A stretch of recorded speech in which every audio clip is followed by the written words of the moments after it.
I just feel like I've been around the block, ripping up fantasy stock, working around the clock. Look at the view from the top. Researching rookies a lot? No, I just be listening to pods. Yeah, one in particular, I'm just a messenger. Let me just pass on the rock.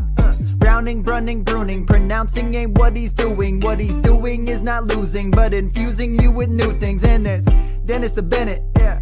The man is a menace, yeah. Building a dynasty, some of the finest things. Promise you won't regret it. Sly as a fox, cultured in pop. Give him his props. Here is a thought, here is a box, and you cannot compare them at all. So don't even try. Careful with the news, but when you use a take, I take up Tony Fire. I mean Dyer, because anyone else is a huge mistake. Whoa, fantasy round table, fantasy round table, yeah. Fantasy round table, come take a look at the crown, baby. Hey, fantasy round table, fantasy round table, woo. Fantasy round table, come take a look at the crown, baby. Go. What is going on, everybody, and welcome to another episode of the Fantasy Football Roundtable Podcast. It is Tuesday, July 27th. I was having some issues with my computer yesterday, so we were not able to go live, but we are back and at it again today. We were talking about the running back rankings, our 2021 running back rankings 1 through 24 for today's episode. But before we get into that, we've got Mr. Dennis Bennett and Mr. Matthew Fox. How you gentlemen doing on this beautiful Tuesday? Man, my vacation started a half an hour ago. I am doing fantastic. Yeah, it actually worked out better for me that you had computer issues. Otherwise, it would have been just you two on Monday. Yeah, it was. I don't even begin to explain. The dude was talking to me. It's funny. I don't know. As Dennis and Matt now know, we're going to do our rankings based on consensus for this episode. I feel like it'd be a little bit easier to go through and discuss. And so Jarek, who's an incredible mind over at the Campus to Canton website, I was asking him to help me do that because I'm going to be honest with you guys. I don't know how to handle Google Sheets at all outside of like plugging some stuff in. And he went and typed out like the full way to do it. And I was like, bro, I need you to speak English to me. I have no idea what you just told me to do.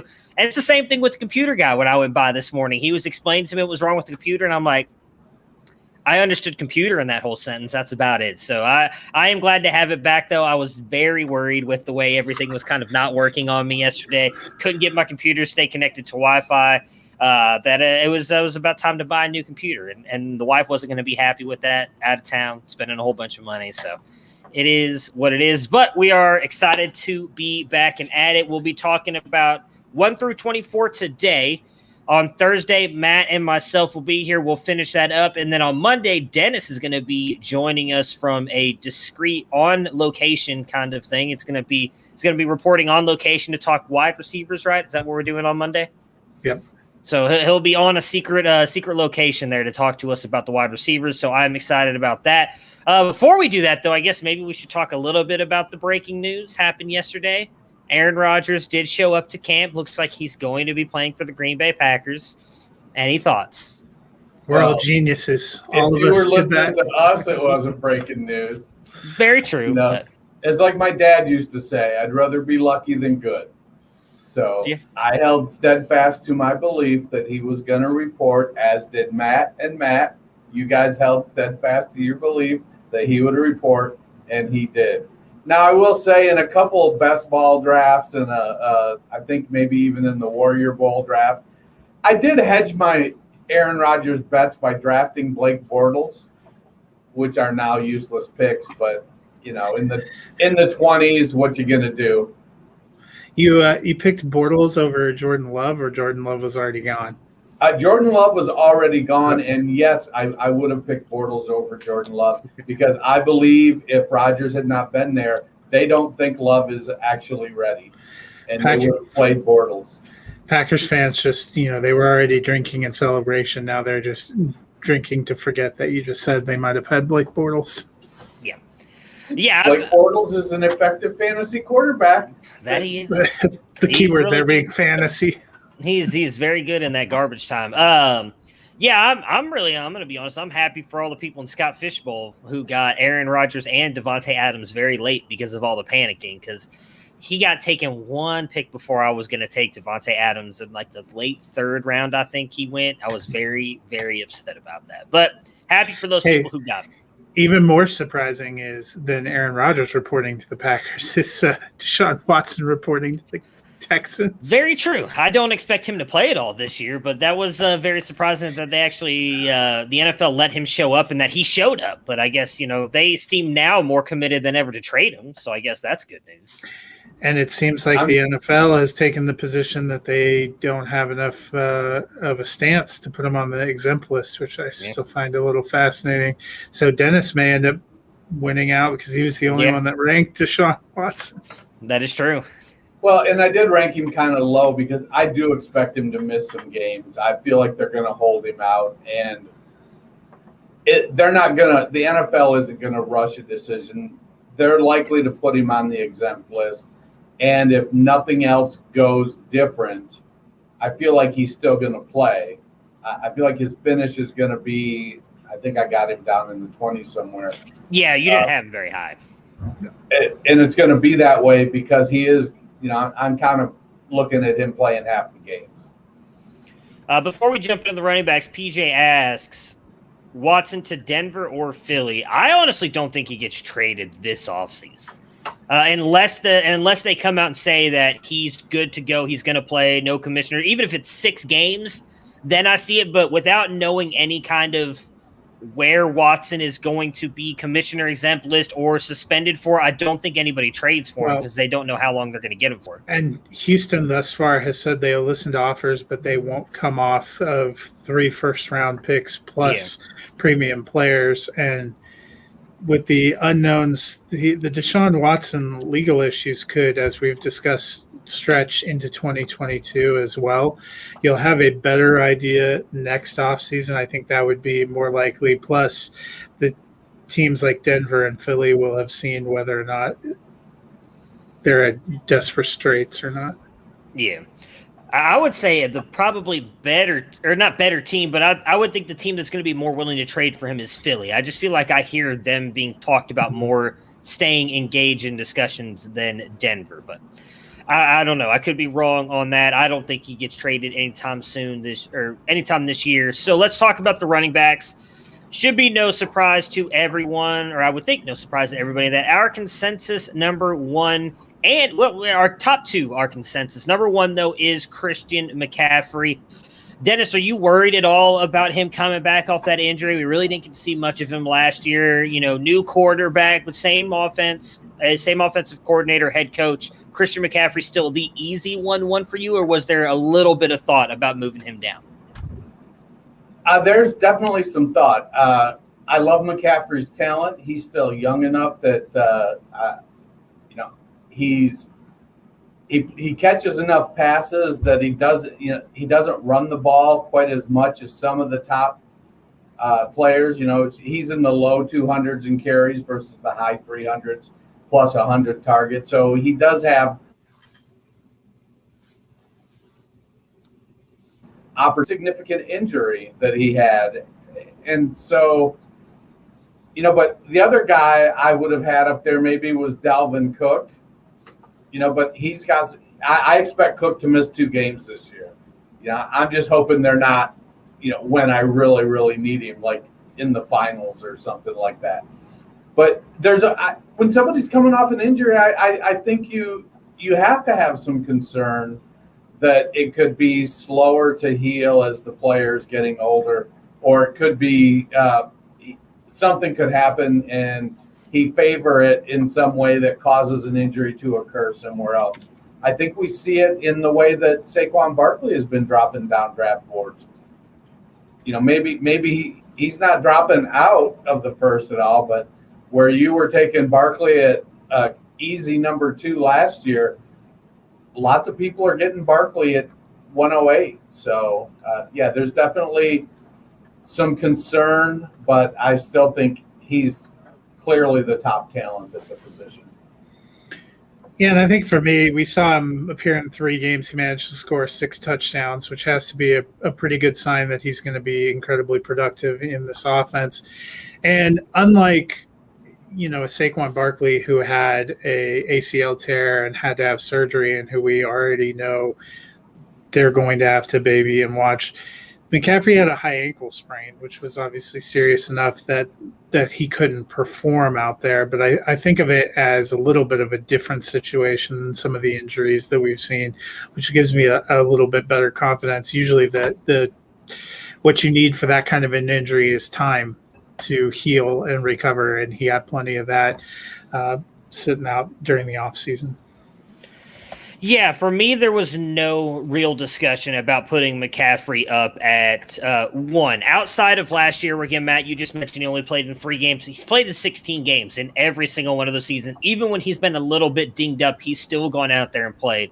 Clearly, that ankle injury was a little bit more serious than we thought when it first happened.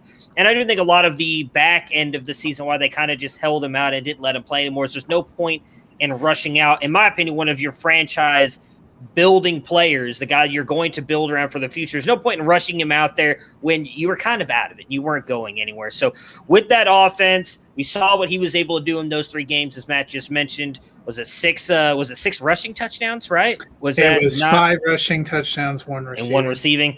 So, I mean, he clearly had was a major part of that offense. I think that's going to continue with Joe Brady there. And in all honesty, the loss of Curtis Samuel with the way they were using him might help boost up CMC a little bit more as well. So for me, he is the easy one, because even though he had the last year full of injuries, I think Dalvin Cook, who is our consensus number 2, like Dennis just mentioned a minute ago, he expects him to miss at least 2 games. It's kind of the same factor for me as well. I expect him maybe not to.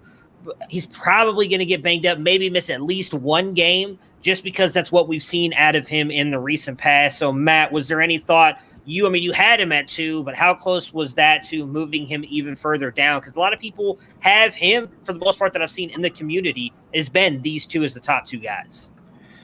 Yeah, there was really no thought for me moving him down. He only appeared in 14 games last year and still was RB2.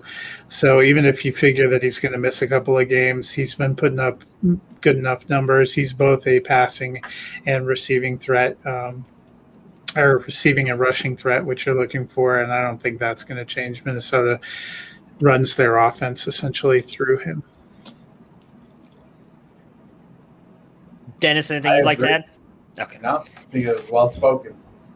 So on 3 and 4 here, we have them flip-flop. This is our first kind of, I don't want to say disagreement, but we, Dennis, you and Matt both have Jonathan Taylor at 3, where I have Kamara at 3. You both have him at 4. So what moved Jonathan Taylor ahead of Kamara for you to put him at 3? I do have some concerns about how the offense in general is going to run. When you look at the splits, though, with Michael Thomas out, Kamara, he scored a lot more points. So there's definitely a case to be made for having Kamara at 3. I like Taylor. He's young. He can do it all. Will Reich give him the chance? Is Reich going to have some sort of illicit love affair with Marlon Mack like LaFleur did with Jamal Williams, or Peyton does with Taysom Hill? I don't know. Maybe. Mack's coming back off of an Achilles injury that's like the running back killer of injury. And now you're seeing reports today that Reich is like, well, I don't see that much difference between him and Taylor. Well, I love Marlon Mack, and I see a shit ton of difference, let me tell you. So, no, I think Taylor. I think a lot of it's coach speak. Taylor's he's gonna get the chance to be the guy there in Indianapolis. I love Alvin Kamara. I just feel like I felt with the uncertainty in that offense, the uncertainty at quarterback, that 4 was a good spot for him. Yeah, I think that was really it for me. The only thing that I worry about with Jonathan Taylor is Frank Reich. Whereas Alvin Kamara, I love him. I was touting him being a 1,000 threat last year, which, he had a great season. He didn't quite get there. I think his touchdowns come back to earth a little bit. He had 21 touchdowns last year. I think the Saints offense in general, with Michael Thomas, we know is going to be missing. They don't even have an Emmanuel Sanders this year as a veteran to step up. And they have big questions at quarterback. I think we all think that there's going to be some kind of rotational split between Jameis Winston and Taysom Hill, which are two quarterbacks that, in my opinion, could not have more different playing styles. I think the entire Saints offense regresses a little bit, takes a step back. Which is going to hurt Kamara. I would imagine he's going to see a lot more stacked boxes, especially if Hill is out there. And, because he's the only real bona fide weapon they have. I still think he has a good season, but for me, that's a little bit of a difference. So you guys kind of both talked about why I have him just above. I do agree. Obviously, I ranked him there before Michael Thomas was going to be out, but even with Michael Thomas out, if they do stack the box against him, Kamara is probably the best receiving threat out of all these running backs. I mean, Cook's probably I shouldn't say the best. CMC is probably the best receiver on his team right now, too. Yeah, CMC is the best, but I would put Kamara over Barkley, Chubb, Jones, Zeke, Cook, all guys that are in our top 10. I think Kamara is second to McCaffrey in that category. Sean Payton is a great enough offensive mind that he'll find ways to get Kamara the ball. I don't know that that's going to happen with Jonathan Taylor. I was the highest on Jonathan Taylor last year. Granted, a little bit of luck came into that with the Marlon Mack injury for me to get that call right. But I just don't trust Frank Reich. I mean, he still talks about Nyheim Hines. Now he's giving Marlon Mack love. Now, how much of that maybe is them trying to move Marlon Mack, especially with already us seeing some of these running back injuries, Cam Akers, for instance. But I just think CMC is going to be more a focal part of that offense, that I feel more comfortable that he finishes ahead of Jonathan Taylor. I actually think out of my top 10, Jonathan Taylor is the one I'm the most uncomfortable with being that high.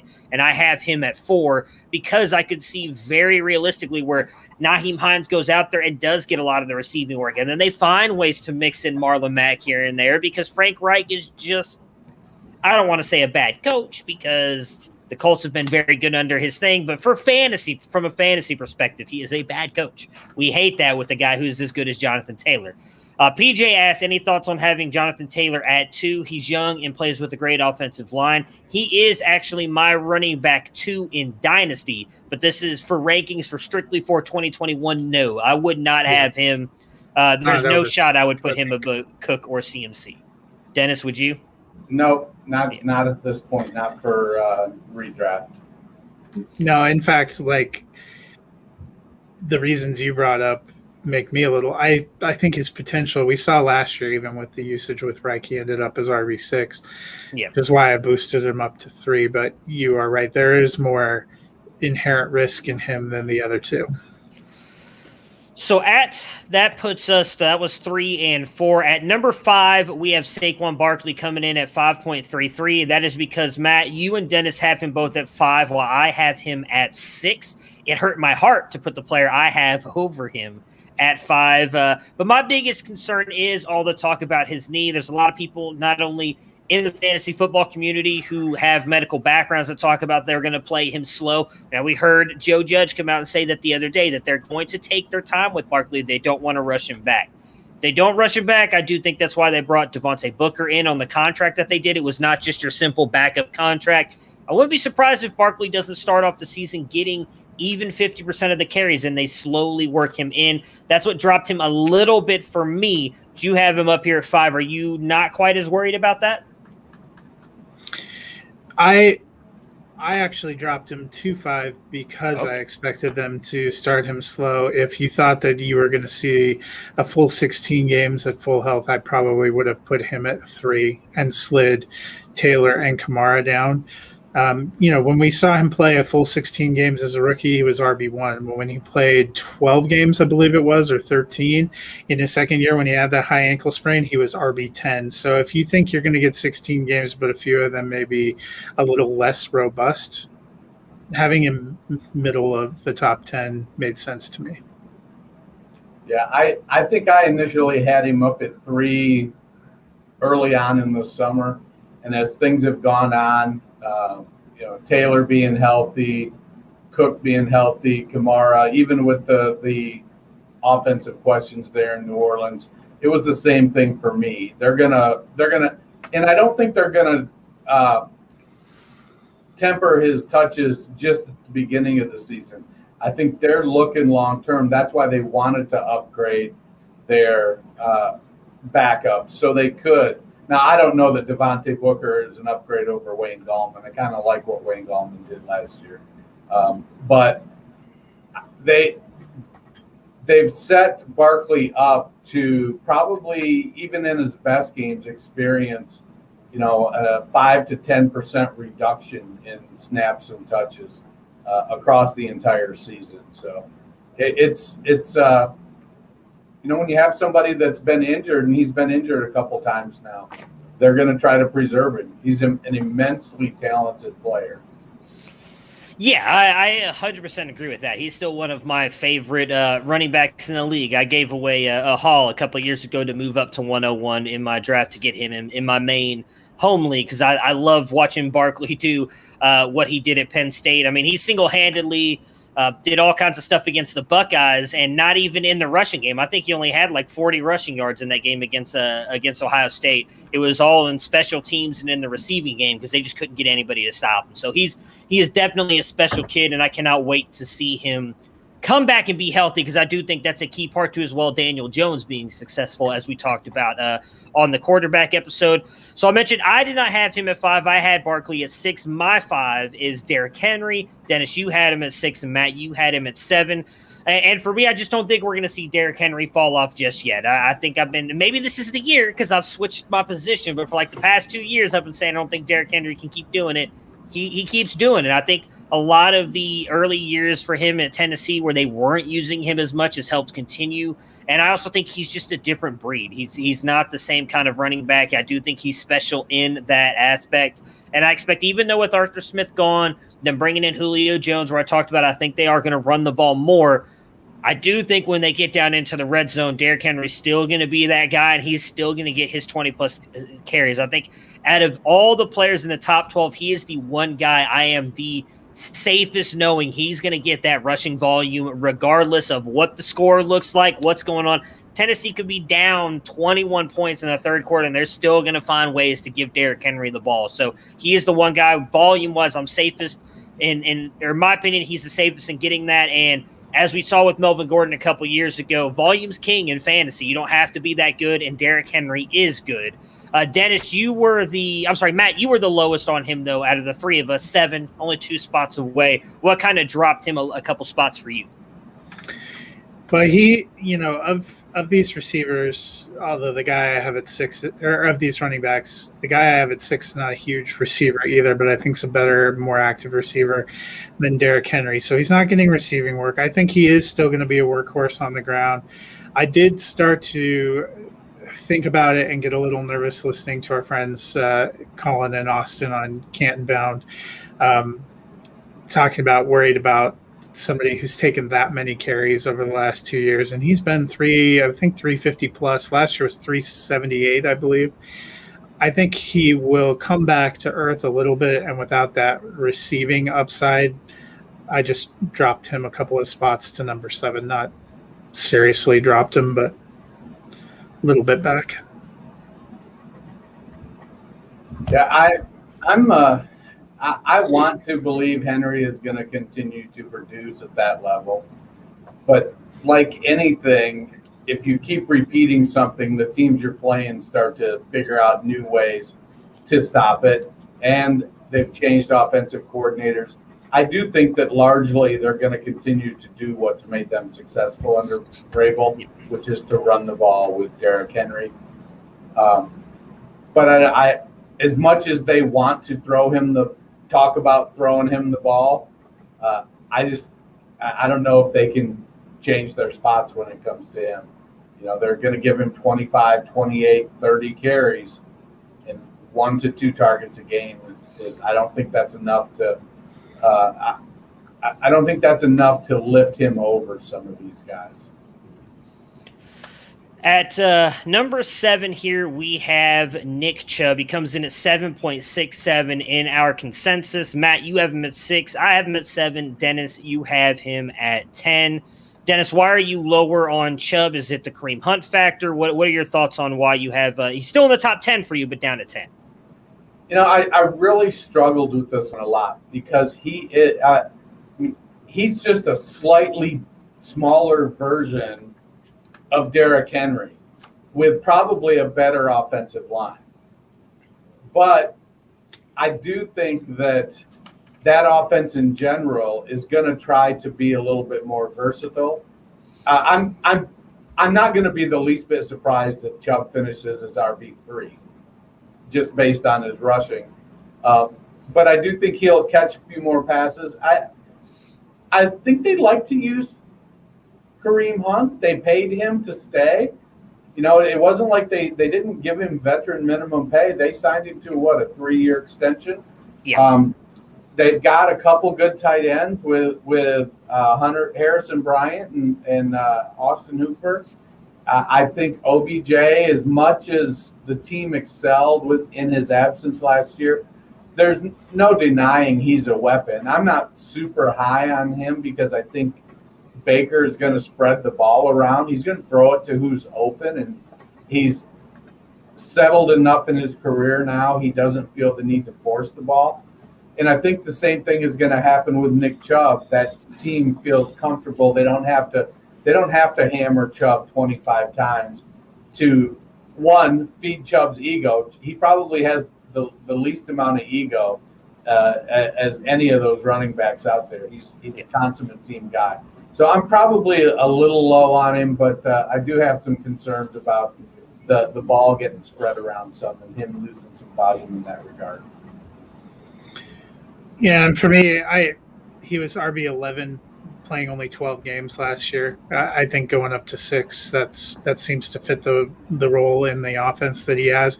They were a better team when he was with them.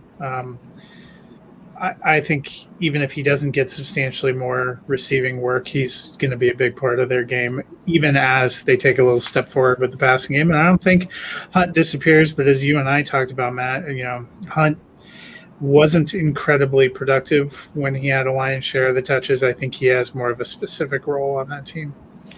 Yeah, I mean, I can't remember the exact number, but he had what was it like? He did a lot of his with touchdowns. Yeah, well, I was trying to think of what it was off the top of my head. I'll look really quick. He had a lot more touches than Chubb, but he only finished a little bit ahead of him in fantasy points. Like, it wasn't that much of a 10. Yeah, I mean, so let's see here. Kareem Hunt. Look this up on the fly. I should have probably done this ahead of time. So he had 198 carries last year, and I bet Nick Chubb had like 160, something like that. 190. Oh, 190. I'm sorry. So even with the 4 games missed, Hunt still only got 8 more carries over the entirety of the season, getting 4 games as the guy. My thing is, and I wish I would have finished this research. I didn't because I'm lazy and I had a bunch of other stuff going on. But I was looking at different stuff with Hunt and Chubb.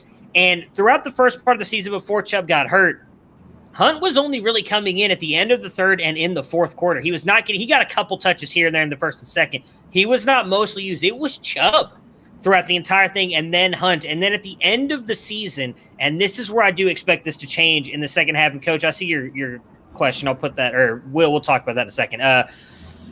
For Chubb, in the second half of the season when that offense really started getting going, if you watched, they had him and Hunt on the field at the same time a lot. And I think a lot of that was because defenses started to figure out when Hunt was on the field, they were passing the ball. And when Chubb was on the field, they were mostly running the ball. I think Stefanski was starting to mix it up to throw defenses off. I agree that they're going to be a little bit more – they're going to throw different stuff in there like Dennis was talking about. They're not going to be the same offense. This offense runs through Chubb. No disrespect to Kareem Hunt whatsoever. He's a very good running back. He is not near the running back that Nick Chubb is. He's a better receiving back, but he is not the rusher that Nick Chubb is. I've said it before. I'll say it again. In my opinion, Nick Chubb is the best pure rusher in the NFL. Dennis mentioned it. Great offensive line. I think they've got one of, you could argue, the top 3 offensive line in the game right now.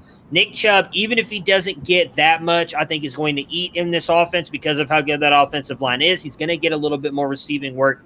And I do expect when they get down to the red zone, he's going to get a couple of those touchdowns that Kareem Hunt got from him last year. So for me, he's an easy positive regression candidate, as I do expect him to stay healthy. I do think he would have finished right around the 6-7 mark had he not missed 4 games last year, just based on how much they want to run the ball. So even though I do think they're going to pass it a lot, Nick Chubb is the key to that offense. So I've got him up here. Matt is the highest on him, though, having him there at 6, where I have him at 7.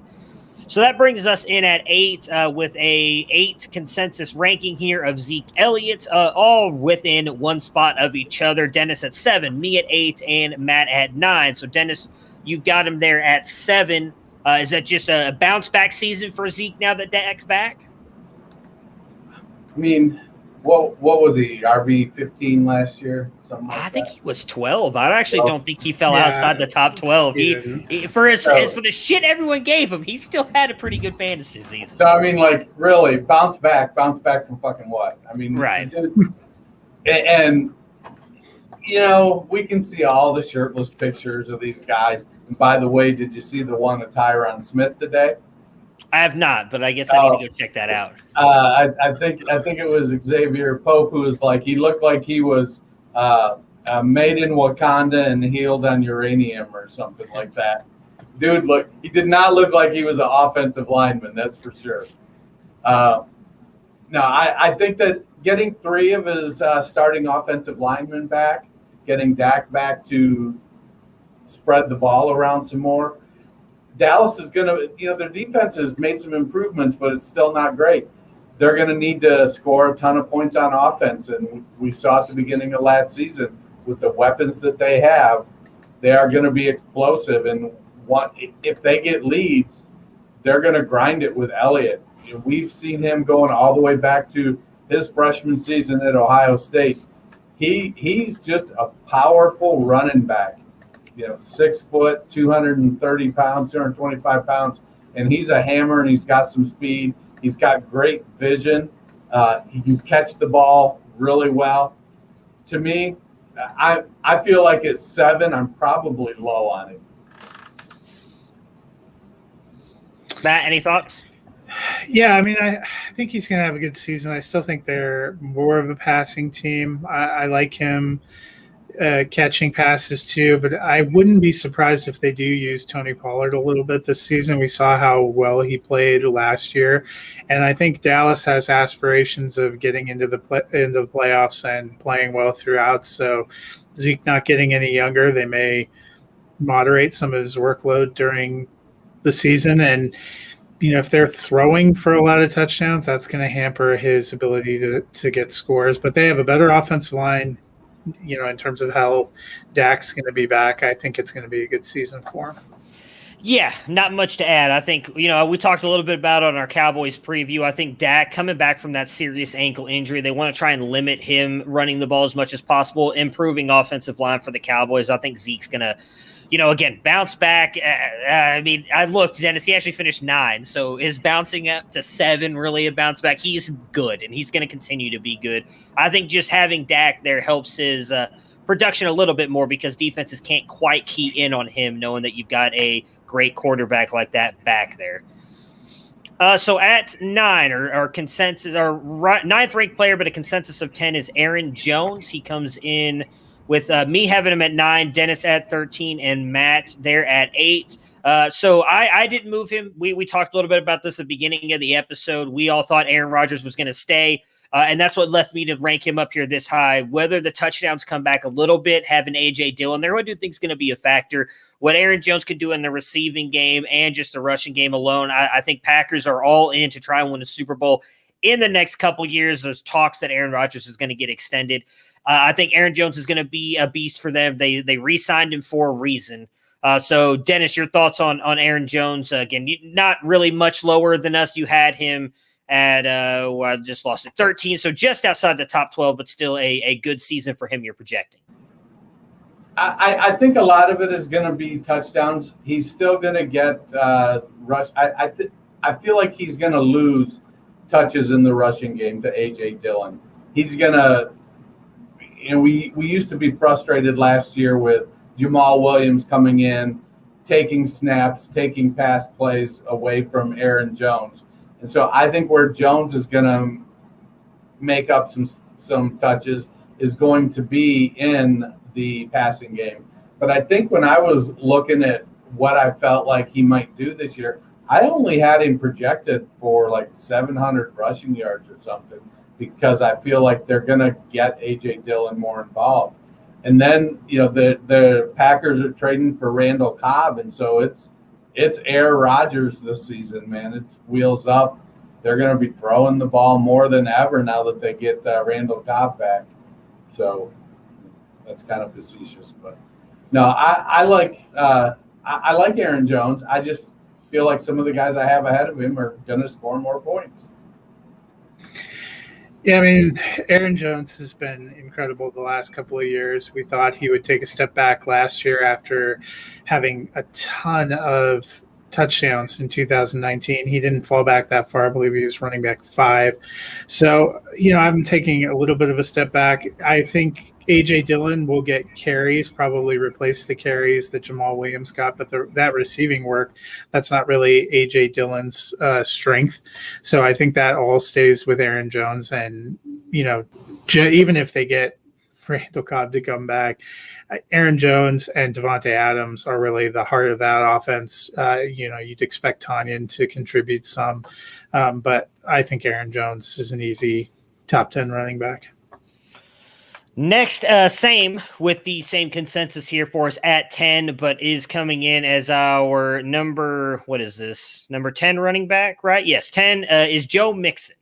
I have him at 12. Dennis, you have him at 8. Matt has him at 10. Obviously, a lot of dissent in the fantasy community about Joe Mixon. Some people love him, some people hate him. I think he's in for a good season here. But Dennis, you have him the highest. You have him up here at 8. Your thoughts on Joe Mixon? Like that offense is coming together. He's got to be healthy one year, right? Doesn't he? Eventually? I mean, we hope, yes. So I don't think his talent has ever been in question, but he's been one of the most snake-bit players I think we've ever seen. There's always seems to be something going on, whether it's the team in complete disarray around him or him getting an injury or something. It's the curse of being a Cincinnati Bengal, I guess. But I like Mixon to put it together this year. They've got a good young quarterback, a good receiving core. The offensive line still is going to be – it's still got some work to do. So they're going to have to hope that line gels. But they are getting Jonah Williams back. And if they can get 90% of what a lot of us have felt could be, I think Mixon's in for a really big year. Yeah, with Bernard moving on, they don't really have any big quality backs behind him. I think he's going to be in line for a good season, carrying the load. I'm hoping to see greater health for him, just kind of like how we hope for Joe Burrow, and I think that returns him back to being a solid RB1. Yeah, I think workload, again, I talked a little bit about with Derrick Henry earlier. He's going to get it. As long as he stays healthy, he's really the only back I trust. I think that they trust to get any kind of workload because of, Gio's gone, and I don't think Travion Williams is going to do much of anything. Who else did they bring in? Chris Evans, not Captain America, but Chris Evans, the running back out of Michigan, is expected to be kind of the backup guy, but I don't know if he's really going to be. I think Samaje Perine. If you're handcuffing, it's Samaje Perine. For game 1 or 2 until they give him like 15 carries and he gets like 7 yards. So I don't think as long as Mixon stays healthy, I don't see how they go away from him and go to anybody else. At 11 for us is Antonio Gibson. All of us pretty close on him here. A consensus of 11. I had him at 10, Dennis 11, and Matt 12. The reason I had him up here is,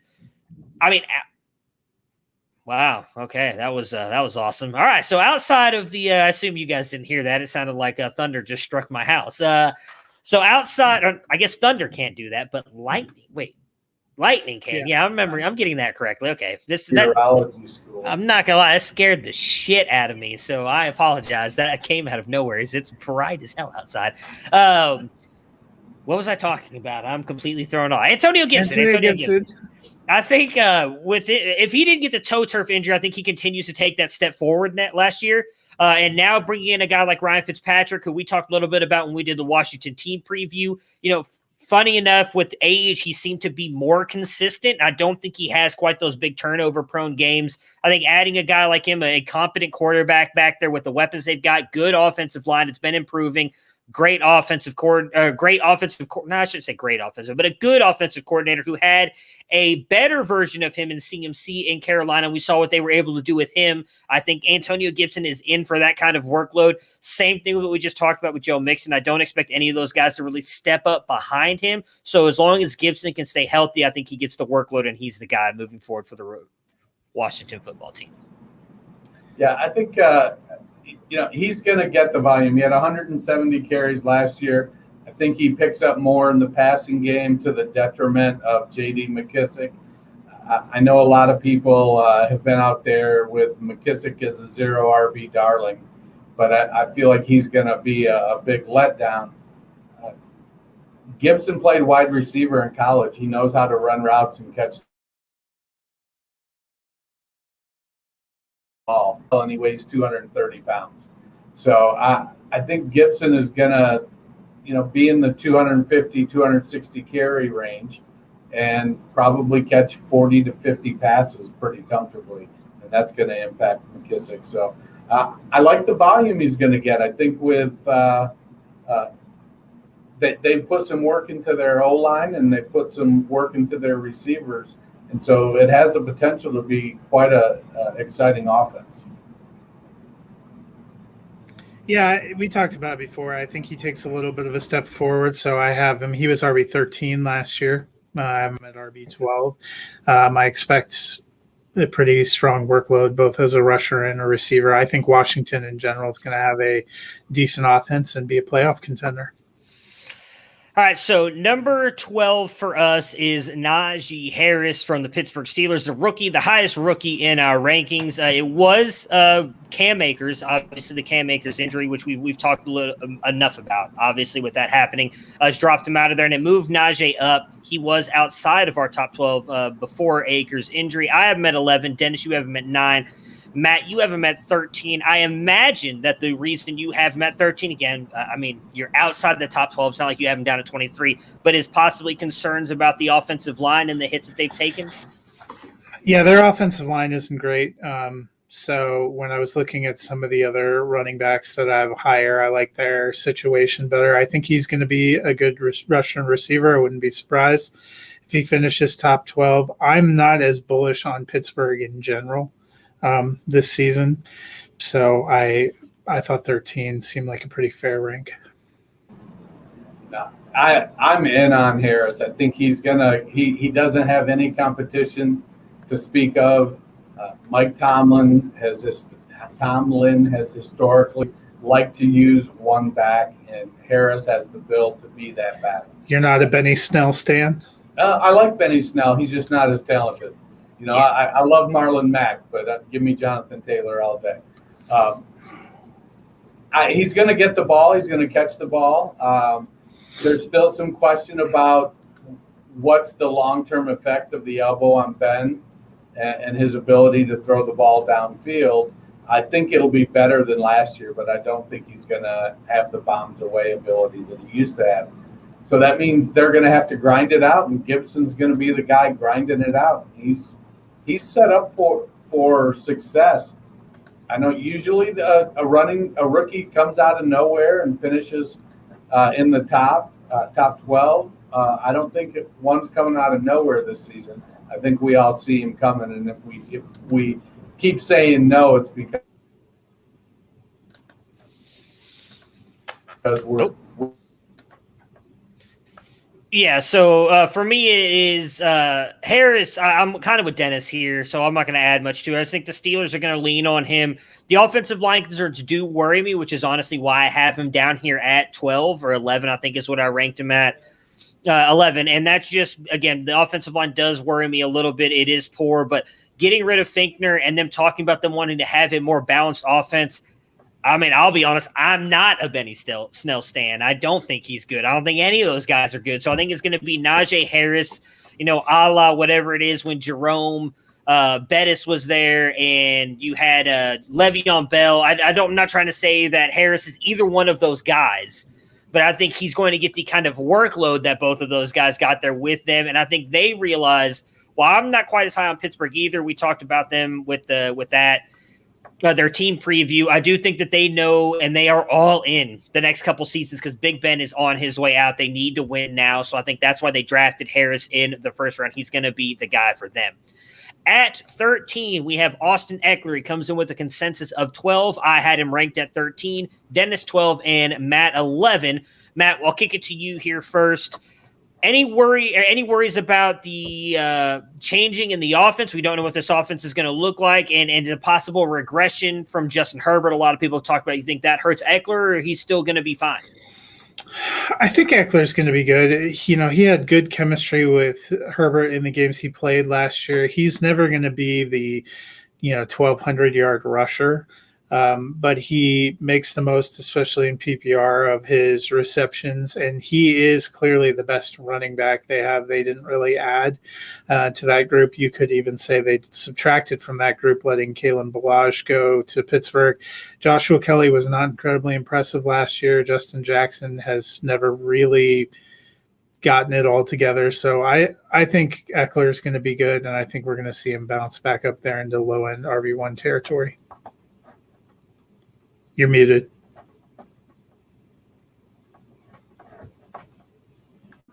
I have Eckler at 12, and it's based on passing volume alone. I don't think he can hold up if they try to run him. I know they did last year a couple times, a few games they tried to put him in there, 20, 25 carries.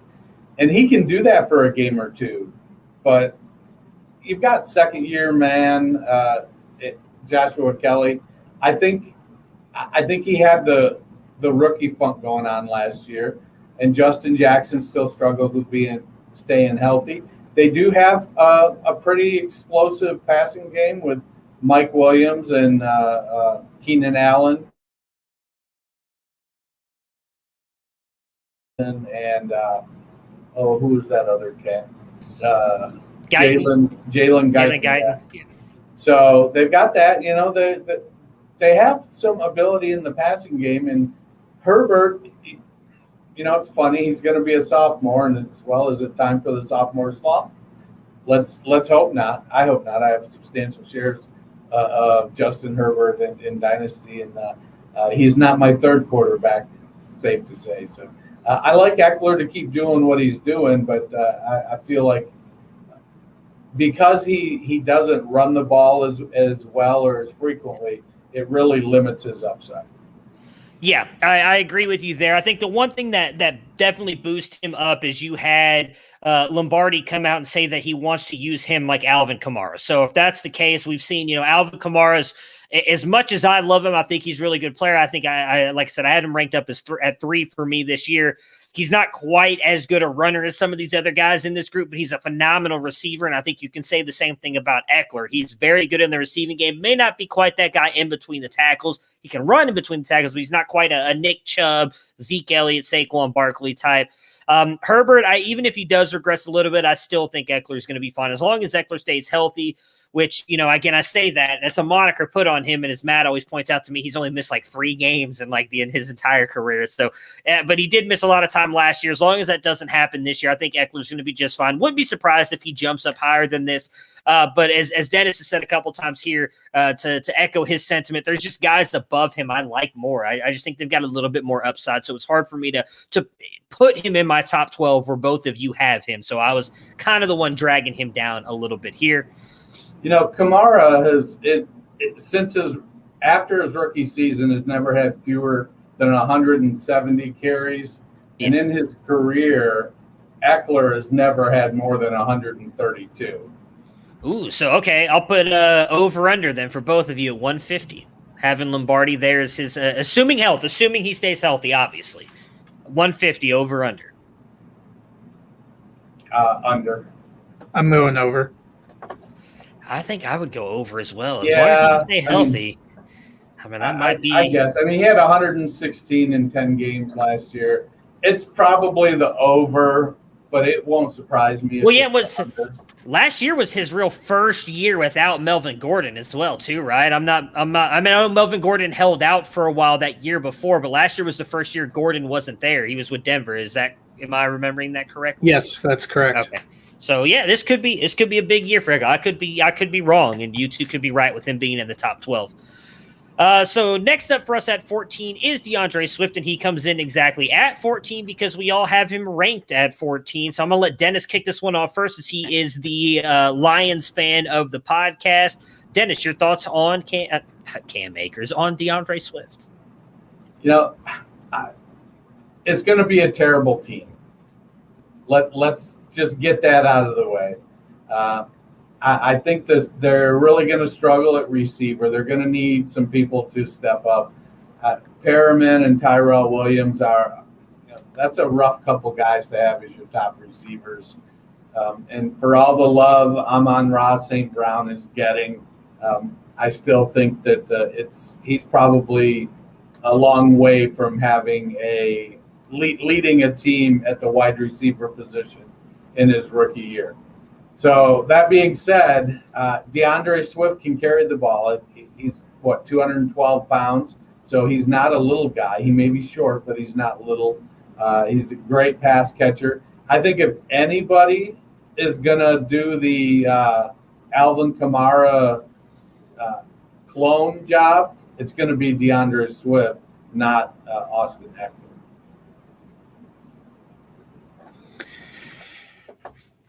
Yeah, I mean, DeAndre Swift. I appreciate your sigh of support.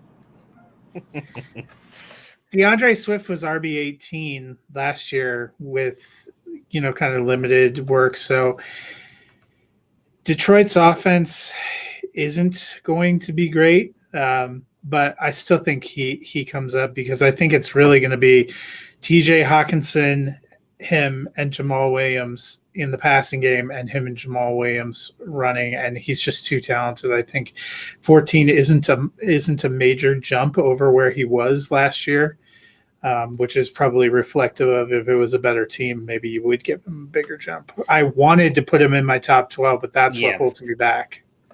Yeah, I'm the same. I wanted him in my top 12, but what you just mentioned, bad team, and I think Jamal Williams is going to play a factor in that. So both those factors combined keep him at 14. Again, not bad. It's a high-end running back too, but he's a guy that I really wanted to put him up in my top 12. I've tried so hard, and I was just like, there's no way. I'm going to be on the same with this next guy who is running back 15 for us, comes in at a consensus of 15.67. That's J.K. Dobbins.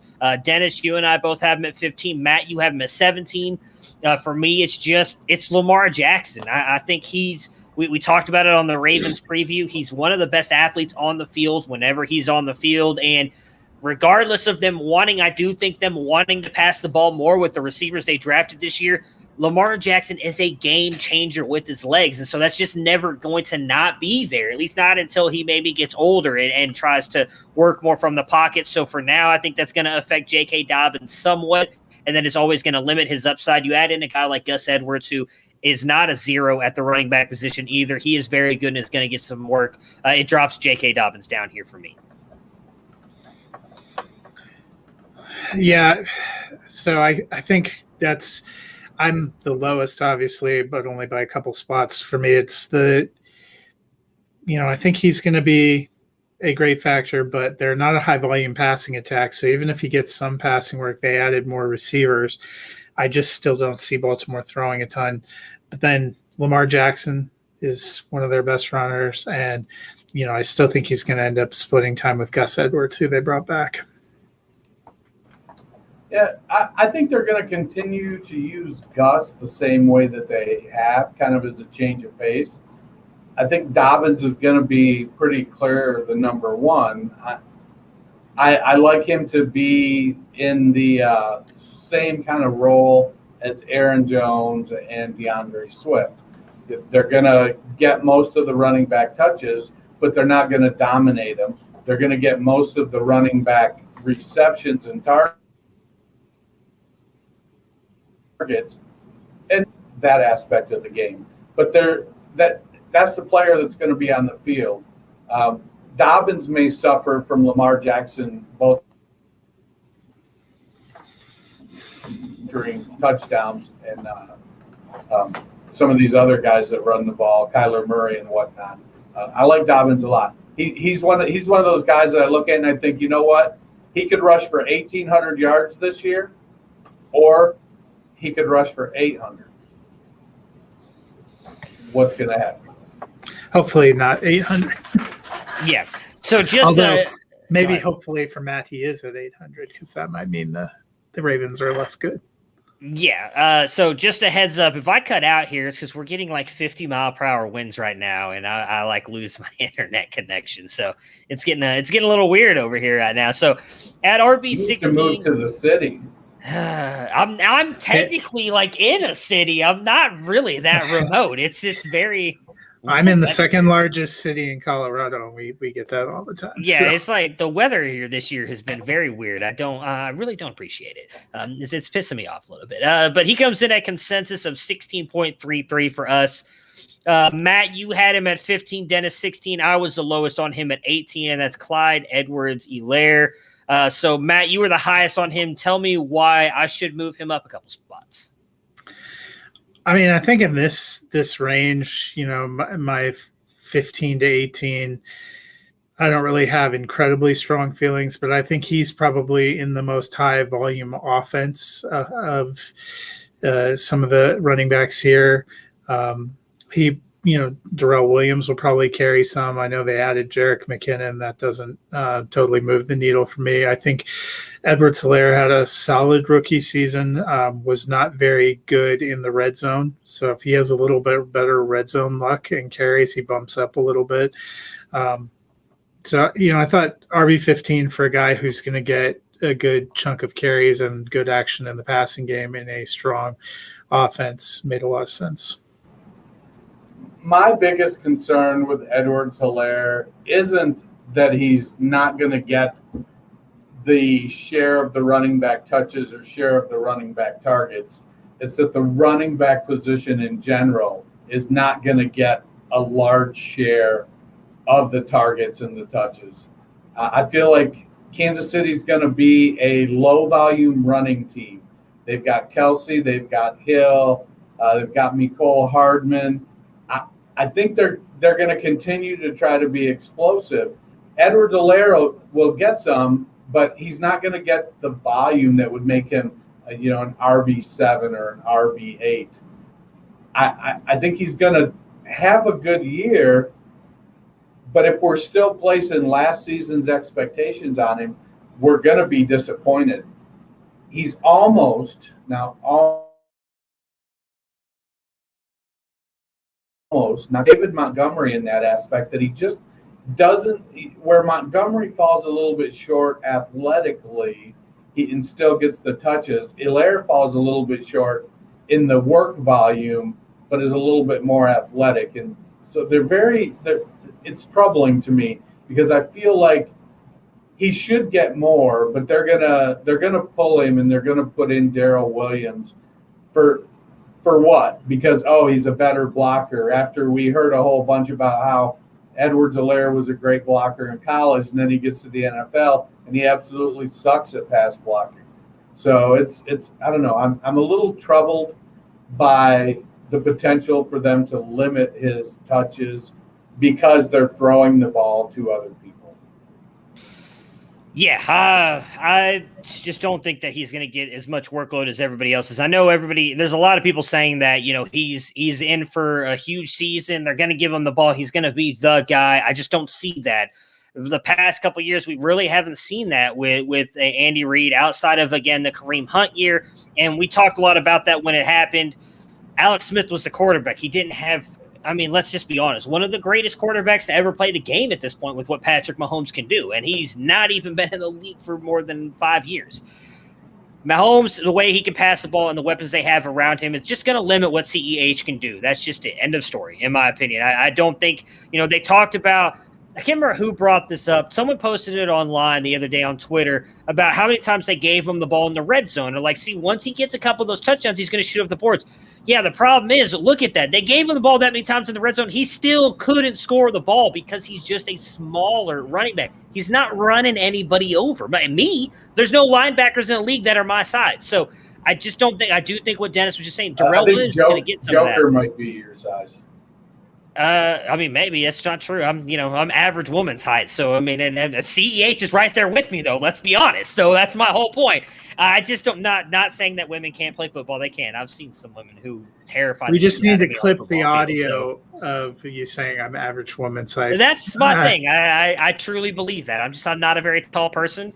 I'm excited when I get to meet everybody at the expo in a month. How I'm going to be, hey, everybody, I'm Matt. Nice to meet you guys, because I'm not tall. I'm just not. But and CEH is just not a big guy. I think Darrell Williams is going to get more work, and I think because of how much they're going to pass the ball, it just limits CEH's upside. Next up, that gives us David Montgomery, who Dennis was just talking about. I had him at 16. Dennis had him at 19, and Matt, you had him at 16 as well. For me, I do think that his value will increase once Justin Fields hits the field.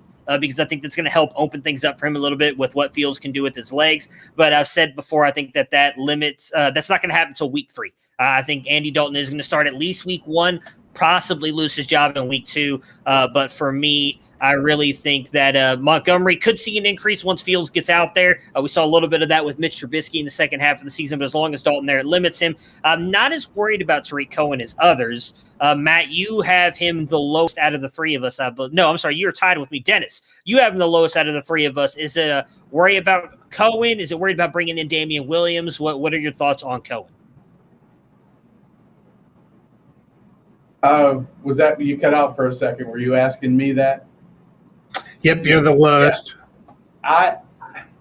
I think I'm coming around a little bit. It initially was some of the Cohen stuff, a little bit with better passing offense, boosting up Allen Robinson and Darnell Mooney. But I was thinking I'm starting to hear, Cohen's on the pup still. There's talk he might not make it back. I've heard some rumblings that it was that even when Cohen comes back, he's not going to get quite the volume he did in the passing game before, because they don't want to give away what they're doing every time someone's on the field. And Montgomery showed last year he can handle the passing game just fine.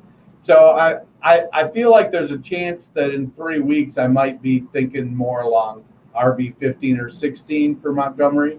But, that was my initial thinking, was losing a little bit of the passing volume because of Cohen and losing a little bit of passing volume in general because the quarterbacks are just better and better equipped to get the ball to the wide receivers. Yeah, Cohen and Damian Williams don't scare me a lot. I actually think Cohen maybe ends up playing a little bit more in the slot, they've mentioned, especially after trading Anthony Miller. But I think Montgomery, we probably saw the best case scenario for him in the way he finished last year going to RB4. He's more, to me, of a mid to upper RB2. Yeah, 100% agree there. So at RB 18 for us, that comes in at Chris Carson with a consensus of 18. Matt, you have him at 18, Dennis 17, and then I have him at 19. Seattle, we talked a lot about it in their team preview, Matt. They really wanted to let Russ cook earlier in the year. Then they switched back to running the ball heavily. What do you expect from Chris Carson this year? He did re-sign with Seattle. I believe it was a 2-year contract with a team option in the second year, so it could only be a 1 year, but not much behind him really to be worried about. What are your thoughts on Carson? Yeah, I think he goes back to being a very solid RB2. We've seen him carry the load. He seems like a good fit there. I'm a little less bullish on Seattle in general in 2021, and I know every time we are tempted to write them out, they win 13 games just to spite us. But it's a tough division. It's a tough conference. They don't have the greatest schedule. I think he's going to have a good year, but not a great year.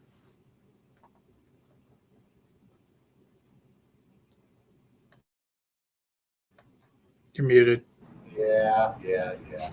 So Chris Carson is the most underappreciated fantasy asset at the running back position going, I think. Not that I have him substantially higher than you. I feel like Carson is much like saying Dalvin Cook's going to miss 2 games. I feel like Carson's going to miss 2 or 3 games this season as well. I don't know if anybody's going to come in and perform great, which will cause Pete Carroll to go, well, I need to get that person more involved. But he's capable in all aspects of the game, and he's a tough runner. He's one of those guys that plays so hard that's what leads to his injuries. I like Carson, but to me, I don't think you can count on him to be an RB1. And I think he's getting to that point now. He's, I think about 27, that even though he signed an extension, I think they're starting to look and figure out what's going to be the next move after Carson, because I don't know that they're going to extend him again. Yeah, I wouldn't be surprised if this is his last year there. Again, it's a team option in the second year. Maybe if they can't grab a running back in the draft this year, they stick with him. So right now he's going off the board as RB19. So you're not getting like a massive value for him according to Fantasy Pros ADP. But I think that's exactly where he's going to be. And I think if you kind of miss on a couple, you get a high-end running back and you miss on a couple of those other guys, I think he's perfectly fine in this range. I think I like him a little bit more than some of these other guys because he's always consistent. The biggest thing is just can he stay healthy and be on the field? I guess I mentioned a minute ago, I don't think there's much behind him to be worried about. Seattle's always been, for the most part, a very run-heavy offense. So I expect Chris Carson to continue to do that, continue to be the leader for that backfield. As long as he's healthy, I wouldn't be surprised if he finishes right around this, anywhere between 15 and 20, I think is kind of his range. And I'm cool with taking him there, again, as RB19 off the board. So for us at RB19, we have got Miles Sanders, who comes in with a consensus of 18.67. I have him at 17. Dennis, you have him at 18. Matt, you have him at 21. I have him a little bit higher than Matt here. Dennis just one spot below me. A lot of that was just he looked better with Jalen Hurts, and I do expect him to kind of continue with that. With the way he looked, I don't expect him to get a lot of receiving work, so I do think that takes a little bit of a hit.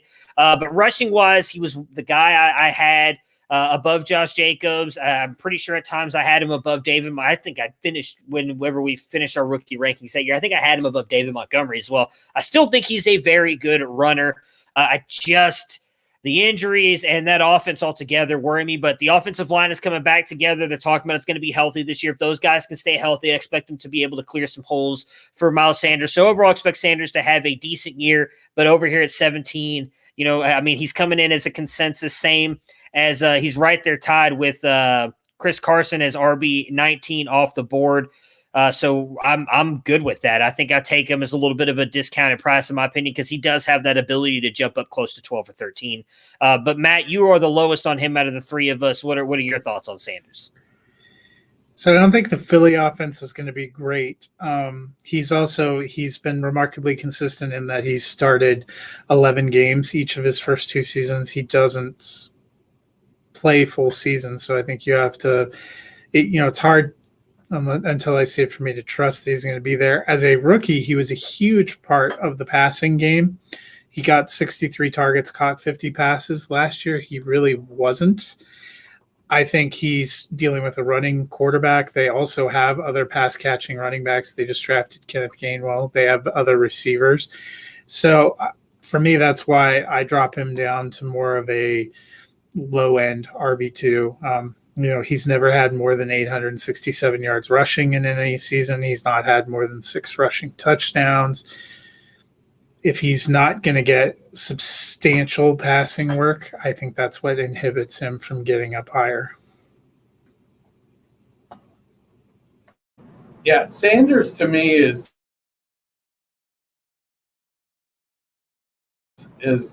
try at times like you should just give him the ball over and over. Times he looks like you should just not let him off the bench. And I can't figure it so far. And then now we bring in Sirianni, who's a brand new coach, who, based on his climb through the coaching ranks, I don't know if we really know what to expect out of Sirianni as a head coach. Miles Sanders is a guy that has the talent that if he finished as RB10 this year, I would feel like that's perfectly understandable. But if he finished as RB28, I think I would be like, that's perfectly understandable also. So I want to try to narrow my range of outcomes for guys, and Sanders is one of those guys I'm just not able. He's got the talent, but it's just not clicking. And I know their offensive line was a hot mess last year, and I don't know how much better it's going to be this year. Some of those guys, while, yeah, they're healthy, they're also old as shit. On a table with some of those guys, I may be chosen to be the young-looking one. So it's crazy. He's got some talent, but I think a low-end RB2 is really where my faith in him lies right now. So last for us today, we're going to cut it at RB20, and that is his draft mate there, Josh Jacobs. He comes in at 20 with the consensus ranking of 20 for us. Matt, you had him at 19, Dennis 20. I had him at 21. And for me, it's just I've just never really – I mean, he's proven me wrong, I guess, 2 years. That he's finished up right around 12. Last year had dealt with a little bit of injuries. And the crazy thing to me is he has only had one target on third down in his entire career. That is insane to me. It just shows that they don't use him that much in the receiving game, and that's what knocks him down for me. I think who they bring in, Kenyon Drake, I know all the talk is he's going to be put in the slot, but I would not be surprised if they give him some run as well. They were doing that with Jalen Richard over the past couple of years, and I think it's fair to say Drake is a much better running back than Richard, so I wouldn't be surprised if Jacobs loses some touches to Drake as well.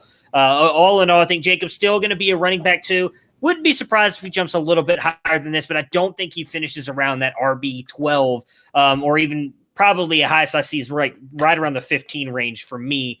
But Matt, your thought on Josh Jacobs, the Raiders running back? Yeah, so there's a couple of things for me. The Raiders wide receiving core still isn't great. So they are going to use their two backs and Darren Waller, the baller, there at tight end. I knocked him back.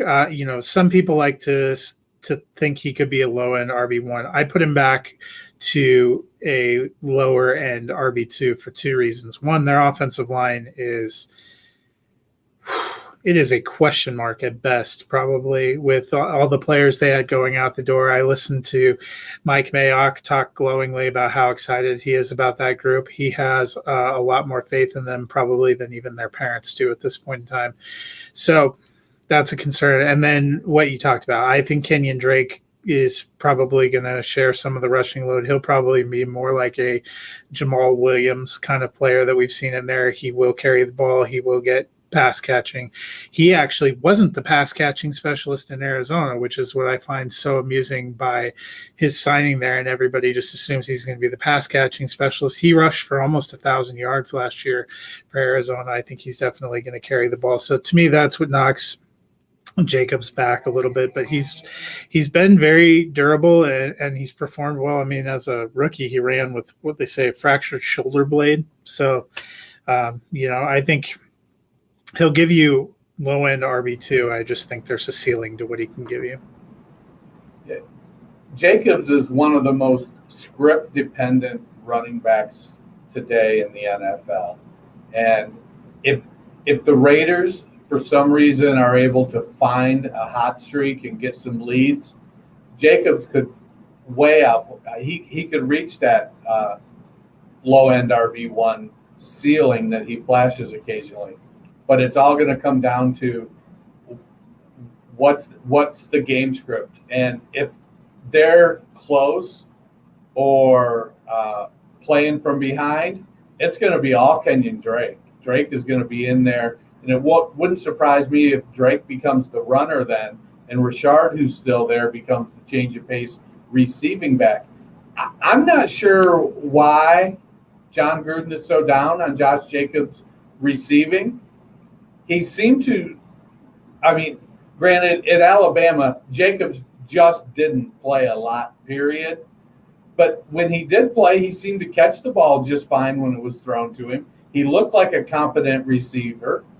But for whatever reason, John Gruden and Mike Mayock have said, you're a two down. You'd think he was Ronald Jones without the explosiveness. It's the way that Gruden and Mayock treat him. But I don't know. I feel that Jacobs, again, I would not be surprised if Kenyon Drake outscored him in fantasy this year. Just because if they're playing from behind, Drake is going to be in the game. Yeah, I don't doubt that at all. Again, I just mentioned Jacobs has only had one target on third down in his entire career with the Raiders. So it just speaks to, for whatever reason, because I do think he's a good receiving back. He was at Alabama. For whatever reason, they don't use him that way in the NFL. So that will do it for us today. We will be back on Thursday. Matt and myself will go over some of these other guys. We'll start at 21 and move on down the list. So we will see you guys then again on Thursday. That'll be it for us tonight. So enjoy your next couple days. If you're in Texas, enjoy this beautiful storm that we've got going on, and we'll see.